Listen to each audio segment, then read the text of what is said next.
Hello po mga kababayan, si Dante Maravillas. So, malinaw ang conspiracy sa buhatan mga kababayan ng mga Duterte senators.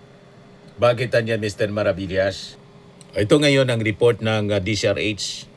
No CCTV footage capturing OSAA Marines during Senate shooting. Inamin mismo ni Aplaska, yung head ng Senate Sergeant at Arms. Malinaw na sa buhatan mga kababayan. Wala kaming mahanap na kuha ng mga galaw ng OSAA.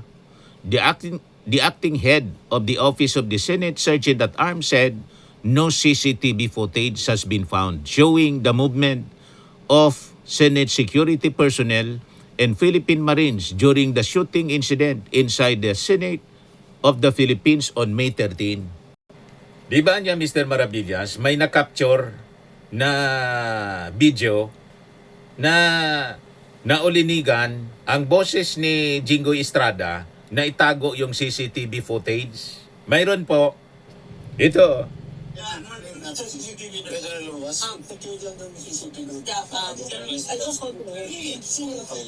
Usap-usap sila with Loren Ligarda. O yan si Aplaska. O. Ayan si Loren.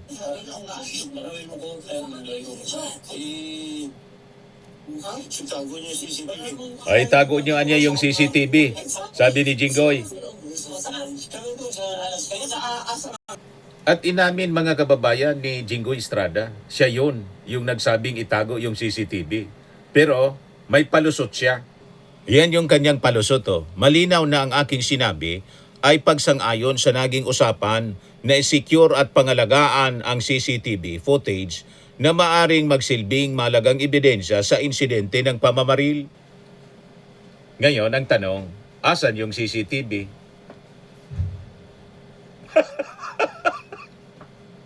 Sabi ni Aplaska, wala niyang footage. So that is consistent sa sinabi po ninyo, Jinggoy, na itago, hindi para maging ebidensya, kundi talagang itago. Di ba? Para walang ebidensya. Hindi itago para may ebidensya, kundi itago para walang ebidensya. Malinaw. No CCTV footage capturing OSAA Marines during Senate shooting, sabi ni Aplaska. Nagkakabukingan na mga kababayan na it's really a stage. Moro-moro, sarsuela ng intensyon mga kababayan, makatakas si Bato de la Rosa at i-disrupt yung Senate activities. Kasi trinansmit na po yung impeachment cases, ang impeachment, articles of impeachment laban kay Sara Duterte. Nakita ninyo, may deflection na po, distraction. Distracted na ngayon ang Senado. Pati yung media ngayon, ang issue pinag-uusapan, ito pong nangyari na alleged shooting. Potokan mga kababayan sa Senado. Hindi na doon sa articles of impeachment, yung accountability ni Sara. So na-achieve nila yung kanilang objective. Kaya po, si Bam Aquino nag-file ng isang resolution para imbestigahan po ito. Ito ngayon ang latest na balita, 45 minutes ago, reported by PTV. Inihain ni Senador Benigno Bam Aquino IV ang Senate Resolution number 397 na humihiling ng masusing imbestigasyon sa insidenteng naganap sa loob ng Senado upang mabigyan linaw ang nangyari at matukoy kung may pagkukulang sa umiiral na mga batas, security protocols at koordinasyon ng mga ahensya ng gobyerno. Binigyan din ng senador na walang lugar ang pagpapaputok ng baril, armadong komprontasyon o anumang uri ng karahasan sa loob ng Senado. Correct mga kababayan. Kanina sabi natin doon sa Life with TM, yung Congress ang magsagawa ng investigasyon dito para yung Senado i-abolish na lang. Kasi pinamamahayan na po ng mga masasamang loob, kanlungan ng mga pugante. Di ba? At aros napakarami nitong mga senador, may mga kasong plunder, mga kasong korupsyon, at crimes against humanity. So panahon na i-abolish natin yung Senado. Congress na lang ang mag-function mga kababayan kasi sinira na nitong mga Duterte senators ang ating institusyon na dati kapitapitagan during the time of Jokno, Salonga, Tamano. Di ba mga kababayan? Sinira nitong mga Duterte senators ang reputasyon, ang dignidad ng Senado sa kakaprotect nila kay Sara Duterte sa mga Duterte mga kababayan. Naging Duterte Senate. Hindi na po senador ng mga mamamayang Pilipino. So, mag-sacrifice na lang yung mga matitining senador, di magkandidato na lang sila, member of the parliament, tipid pa sa gastos, parehas man yung sweldo. Yung sweldo ng senador at congressman, parehas man lang po ang salary grade niyan. O di ba? Co-equal nga. Unicameral na lang.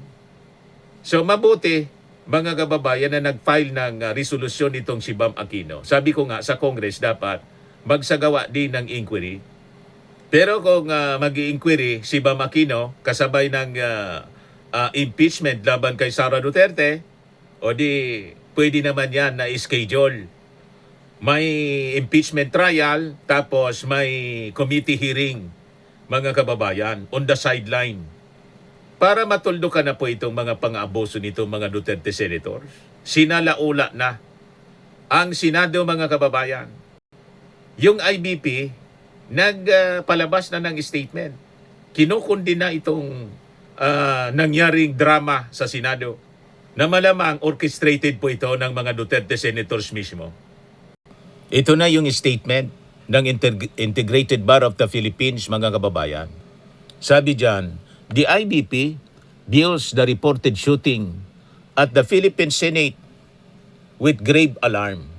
As a cornerstone of our democracy, any violent incident inside this institution, especially amidst the ICC warrant against Senator De La Rosa, impeachment proceedings and leadership transitions threatens the very fabric of our republic.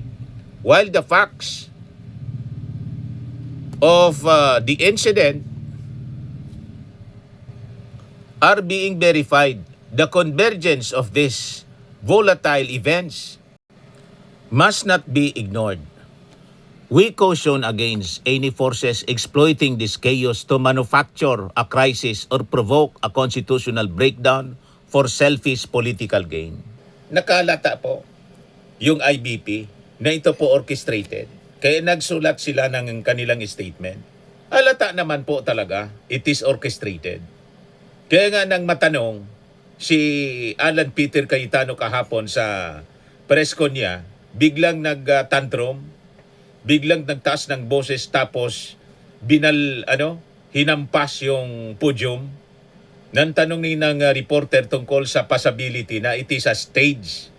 Gawa-gawa lang para makataka si Bato at siyempre guluhin yung Senado para i-shield si Sara Duterte.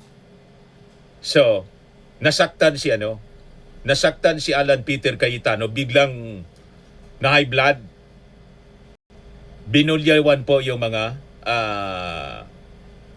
reporters at sinabing, we are under attack.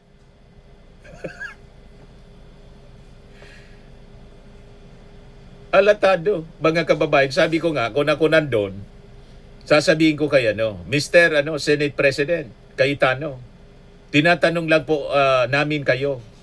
Nagtatanong lang po ako. Wala ba kaming karapatan magtanong? That is based on facts na nagdududa yung publiko. Ngayon, itanong ko sa inyo po, Mr. Senate President, anong karapatan mo na bulyawan kami sa isang press con? Anong karapatan mo, Cayetano? Kami ang boss mo. Kami ang publiko na pinaglilingkuran mo. You are our servant and we are masters. And so, wala kang karapatan magtaas ng boses sa amin. Kung ako ang nandun na reporter po, gaganunin ko si Alan Peter Cayetano. Kami ang nagpapasweldo sa inyo. Kami ang dahilan kung bakit ika-senador. Doduruin ko si Alan Peter Cayetano. Hindi yan po pwede sa akin as si journalist, mga kababayan. Bulyawan ako ng isang public official. We are the sovereign Filipino people. We are supreme. All powers emanate from the Filipino people. Pagkatapos, umaastang parang hari itong si Alan Peter Cayetano. Kung ako nandun po, baka nagpang-abot kami nito ni Alan Peter Cayetano. Hindi ko siya irerespeto bilang senador. Sasabihin ko sa kanya, we are your masters. You are our servants. Umayos ka. Malamang, mapahiya siya sa akin, mga kababayan. Hindi pwede ang ganon. Maghari-hari ka dyan. Ganon dapat. Huwag tayo, mga kababayan, pabubuli dito sa mga lukong ito, mga senador. Sinisira nila yung institusyon. Tama ito. Nasulat, mga kababayan, ng IBP. While the facts of the incident are being verified, the convergence of these volatile events must not be ignored, sabi po ng IBP. We caution against any forces exploiting this chaos to manufacture a crisis or provoke a constitutional breakdown for selfish political gain. The IBP calls on the Senate to perform forthwith its constitutional duties. Neither the shadow of violence nor the pressure of orchestrated political noise, gawa-gawa, must deter the Senate's duty from fairly and independently addressing the ICC warrant issue, the impeachment proceedings, and the continuity of leadership. The Senate as an institution must stand above factional interest. We trust the Supreme Court to exercise its powers of judicial review promptly should any action violate the Constitution. The High Court remains the final bulwark against overreach and extra-constitutional maneuvers. The IBP will remain vigilant, monitoring, documenting, and acting without fear or favor. We will deploy all legal remedies to ensure the rule of law and justice and the Constitution prevail over partisan ambition. Democracy dies when citizens surrender their watchfulness. We will not allow chaos to be weaponized for power. Nakahalata, mga kababayan, yung IBP na ito orchestrated talaga. Na talagang ganon. Kaya si Alan Peter Cayetano, ginagawa niya yung pambubuli, pasigaw-sigaw. Binubuli niya yung reporter. Kung ako nandoon, Alan Peter Cayetano, never ko yun papahintulutan. Nasigawan mo ako. Magpapang-abo tayo. Sigurado yan, hindi ka namin uurungan. Pag umasta ka, para kang hari, wala ka talagang palibasa, DDS senator ka. Kaya yung ugali ng mga Duterte na mambuli, ayun, namana mo na rin, na-acquire mo na rin. Hindi maaari ang ganyan. I promise you, pag ako ang makapagtanong sa iyo at pinagtaasan mo ako ng boses, yan ang aabutin mo sa akin, Alan Peter Cayetano. I'll not call you senator anymore. Nawala ng lahat ang respeto ko sa inyo ng mga Duterte senators, mga bulok na mga senador. Sinalaula ninyo mismo ang institusyon ng Senado. I-abolish na yan na Senado. Walang silbi sa ating mga mamamayang Filipino. Ang pinagsisilbihan ninyo isang pamilya lang, Duterte, mga bugok. Kaya tama ito, mga kababayan, paimbestigahan itong resolution. We support this resolution filed by Senator Bam Aquino. Kaya hindi natin masisisi mga reactions po. Alexander Javier, nauna nagpaputok si Mista, si Aplaska, to create the scenario that the Senate is under attack, was under attack. Yung narrative na yon, isang napakalinaw na kasinungalingan nila. Nag-create talaga sila ng senaryo, yung guluhin ang Senado, under attack. kasi trinansmit na yung articles of impeachment, ma-divert yung attention ng mga tao to shield Sara Duterte at makatakas si Bato. Napakalinaw, pinatakas nila si Bato. Si Bato hindi nag-escape, pina-escape. Tama si Alan Peter Cayetano. Hindi natin niya pwedeng tawagin na escape, kundi freely umalis, pwede niya siyang umalis. Kita ninyo? Admission ng mga kababayan na talagang hinayaan nilang umalis despite the presence of the warrant of arrest, legal warrant of arrest mula po sa ICC. Ganon sila katindi. Shielding their own. Kasi kaalyado nila si Bato de la Rosa, protector ng isang pugante. Itong mga Duterte senators, mga kababayan. Malinaw, oh. Malinaw na ang aking sinabi ay pagsang-ayon sa naging usapan na isecure at pangalagaan ang CCTV footage na maaring magsilbing mahalagang ebidensya sa insidente ng pamamaril, sabi ni Jinggoy. Tama siya. Tinago talaga. No CCTV footage capturing OSA Marines during Senate shooting, sabi ni Aplaska.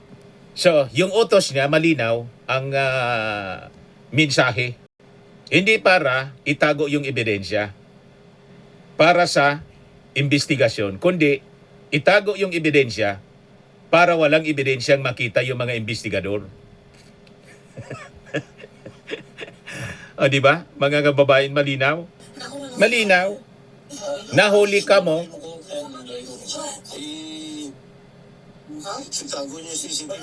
Tago niya ang CCTV. Tingago niya para hindi maimbestiga.